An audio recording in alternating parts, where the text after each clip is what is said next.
Sun is up, and you know what? We were talking about some great hats here today, aren't we, Jen? You just improved your hat. I just totally upsized my hat. The top hat was pretty good, Jim, but this is good. Here, it wiggles. I will say, I tried it on, and I went with this one. All right, Jim. You can zoom in. Wait, it does wiggle. It's so fun. It does wiggle. The glasses are cool. I mean, it's all good. It's all part of Groundhog Day in Punxsutawney, the gear, the Groundhog gear. I think I bought half of it. Oh, my gosh. You see people walking around town with everything. It's a fantastic, fun event. Phil came out of the knob over here. He did not see a shadow. We are going to have an early spring. You know what, though? It was cool because they placed the two scrolls on the top, okay? And I knew the one, and I knew the one that was in front was the early spring. You had scoop. So I kind of had scoop, and I was trying to go. All bets are off, but. All right, well, but anyway, we know it's going to be cold today because it's chilly out here this morning. Maria's got more on the forecast. Maria. All right, guys, you look. Yeah, Chuck and Phil on the same page. Welcome back to Decision 2013, Phil's forecast. I'm Maria Larosa alongside Eric Fisher at the Weather Channel headquarters. Chuck or Phil. All right, and out there in the field in Punxsutawney, we have got Jen Carfagno, Jim Cantore. They've been living it up in the cold air this morning. Guys, what happens next year? Does the area clear out? Does everyone stick around?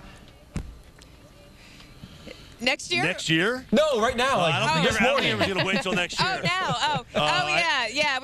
We've got a line for folks to take their picture with Phil. Yeah, you know what? Pan over a little bit. We've got a line. People are lined up to get the picture with Phil, and this has been going on ever since the prognostication was made. Yeah, you know what, guys? We got a little insider information just before we came back live to you. Apparently, the groundhog was actually sleeping.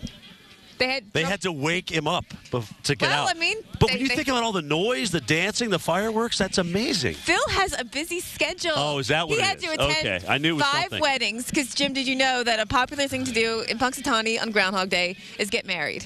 And they do 5 at once. And Phil will be in attendance today. And no question in a top hat and a tux. Exactly. Okay. We met a couple from Maine yesterday. They came here just for that reason, to get married in Punxsutawney on Groundhog Day. See, Fisher, if you could have planned your wedding right that just happened last year, you could have come up here and got married on Groundhog Day. I have had on our wedding day. Looks great out there this morning. It's great to see that everyone's having a good time. People like to tear the groundhog down. Tell him that he's wrong. He's not a meteorologist. Look what Jim and Jen are doing. All those folks out there this morning. Just having fun. It's an excuse to have a good day. Someone else who has the moves like Jagger. That's our own Jen Carfagno. She was out there dancing this morning. She's still live in Punxsutawney. And Jen, the smile ear to ear. You're loving it out there today. You just can't help it. I've said it a million times, but you just can't help but catch it here. The fever, the spirit, the community in Punxsutawney.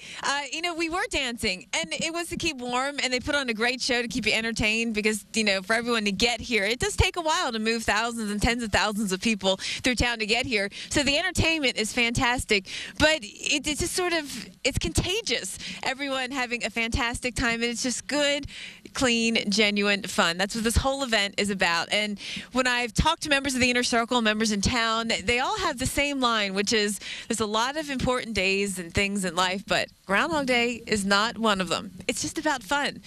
Phil comes out of his burrow, he makes his prediction about 6 more weeks of winter or an early spring, and it seems like a lot of people cheering for the early spring. But either way, if you're here, you're coming together as a community, you are enjoying the festival.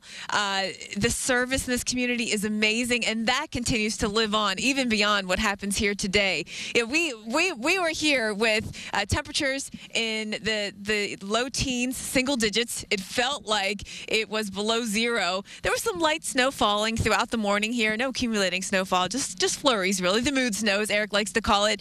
The winds have been a little gusty at times, and that's because that wind chill factor is certainly playing a role in how we felt out here this morning. We are watching for snow by tomorrow. So for folks traveling, I want to make sure everyone knows that if you're traveling, leaving Punxsutawney tomorrow, there could be a light new accumulating snowfall with that clipper system that's moving through. And that would be the main issue for drivers and for folks trying to get out of town. And people came in, Eric and Maria, people have come in from everywhere, not just Pennsylvania, Minnesota, Florida, Virginia, Italy, England. I mean, all over the world. And Maria, you and I have both been here before, and you've seen it, right? Oh yeah, definitely. It's a lot of fun. I remember a lot of shout outs to colleges too, as well, in the crowd. Yes, yes. Yes. So great time by all. After this, everyone will be heading back to Barclay Square and in the town, and the festivities will continue. Eric? All right, Jen, we'll check back. We also have Jen Carfagno, who has been live in Punxsutawney, PA this morning, where, Jen, we saw you dancing. The whole newsroom was gathered around watching your moves up there. It was cold this morning. I'm sure. Oh, I was worried about that. Yes, I'm sure. Quite the party here. You just can't help but kind of jump in on all the festivities.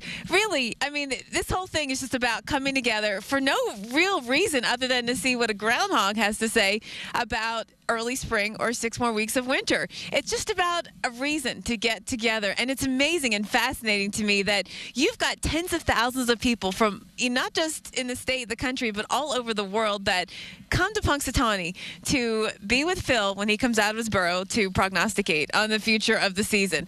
I mean, I tell you what, I love it. There's a lot of people walking around town with Phil gear, and guys, I want to know what you want because I'll do a little more shopping. You saw how much shopping I did yesterday, but I'll do a little bit more. Do you want a hat? Do you want a scarf? What are you guys looking for? Do they have any Phil Gore-Tex? Because I could really use that for hurricane coverage. Anything that's waterproof? Well, I think the fur is naturally waterproof, actually. Oh. So that anything. You want a full body coat. All right, I'll take the lot then. Whatever you can fit in your carry-on. Just bring it on back toward Atlanta. We'll check back in with Jen coming up in just a little bit. It's been a great morning there. She's got more groundhogs. Speaking of those cold temperatures, Jen is standing right in the middle of them. She joins us from Punxsutawney, Pennsylvania this morning. Of course, Jen, just a few hours ago, close by next to you, Phil was soundly sleeping. He was asleep, and they had to wake him up. His handlers had a hard time waking him up, actually. He was in a deep slumber, I guess, finally in hibernation, right? So, yeah, Punxsutawney, Pennsylvania, the weather capital of the world, Gobbler's Knob. This is his barrow. The inner circle are the 15 men that take care of Phil, and we went inside the inner circle to give you the scoop. And he did. Early spring it is. I know you're wondering, is Phil in here? Nope. He's out on tour. We'll be back with more. Weekend View continues after this. All right, so what did Jen and Jim do to keep warm with wind chills below zero? Take a look at our girl. 1, 2, 3, 4, 5, 6, 7. This is how we get ready for Groundhog Day out here. Jen Carfagno, ladies and gentlemen. She went down. She did them. She has been hanging out with Cantore too much. We got to separate them, I think. I will bow down to Miss Carfagno. She rocked him out, man. You know, that's her routine. Every morning, Jen wakes up, she hops out of bed, she does push-ups, squats, and pull-ups. I'm serious, she does. Puts on the gun show. Whoa, hey, yo. I do baby curls. You got to watch out. They're passing more laws about that sort of thing. You got to keep those under wraps. Let's talk about what's